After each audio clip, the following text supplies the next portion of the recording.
The school secretary was crying when she called me. She didn't say hello. She didn't say my name. He just said, "Ma'am, a man is trying to take your children. We've already called the police." And in that exact moment, my entire body went hollow. Because I knew this wasn't an accident. This wasn't confusion. This was the man who had spent months turning my own children against me, finally deciding silence meant weakness. What he didn't know was that this was the moment the truth would destroy him. If you've ever been misunderstood, silenced, or painted as the villain while someone else played the victim, hit like, subscribe, and settle in. Because this isn't a story about screaming lawsuits or revenge served loud. This is about the most terrifying kind of revenge of all. Letting the truth speak for itself. Divorce doesn't end when the papers are signed. It just changes shape.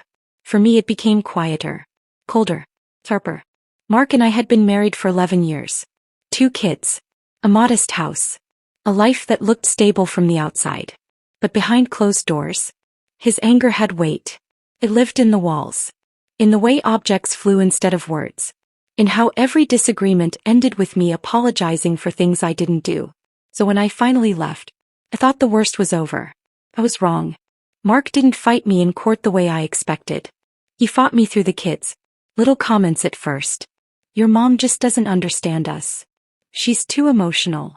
I'd love to see you more, but she makes it difficult." Emma started coming home quieter. Josh stopped hugging me. Then came the looks. Not hate. Worse. Doubt. Like they were trying to solve a puzzle that didn't make sense. I heard rumors before I heard accusations. That I was unstable. That I cried too much. That I might take them away. And the worst part? I stayed silent. Not because I didn't care. But because fighting back would mean dragging them deeper into a war they didn't start. I told myself, kids learn the truth eventually. I didn't know how painful eventually would be. The day the school called, I was folding laundry. Steam from the dryer fogged the room. Normal life. Mundane life. Until my phone rang. Unknown number. I almost ignored it. Then I heard her voice. Tight. Shaking.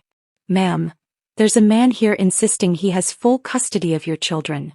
My heart stopped before she finished the sentence. "He's agitated. We've called the police." The world narrowed. Sound drained. I remember thinking, not panicking, just thinking. So this is how he ends it. Police cars. Red and blue lights slicing through afternoon sun.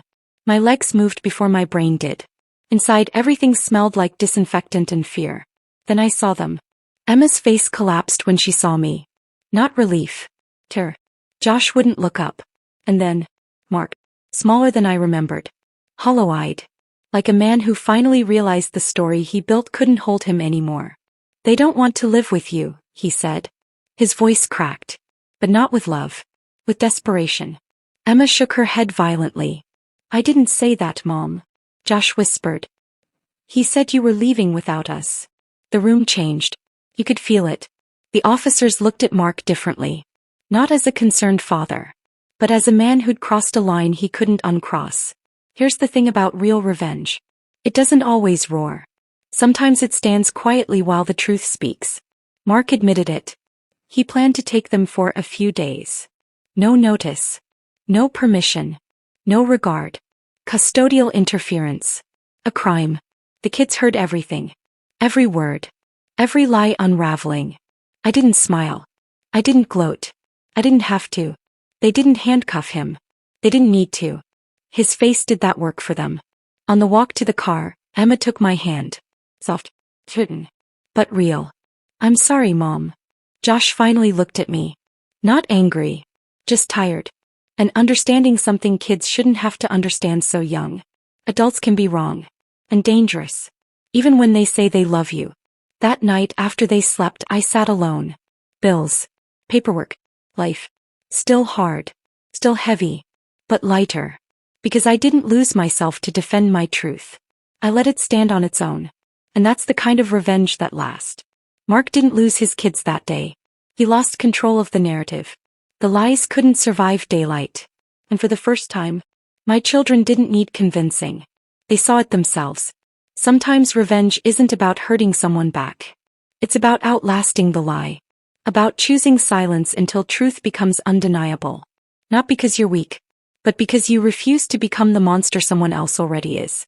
If this story hit you in the chest, if you've ever been misunderstood, misjudged, or quietly blamed, hit like, subscribe for more true revenge stories, and tell me in the comments, do you believe silence is strength, or is speaking up always better? Until next time, remember, the truth doesn't need volume, it just needs time.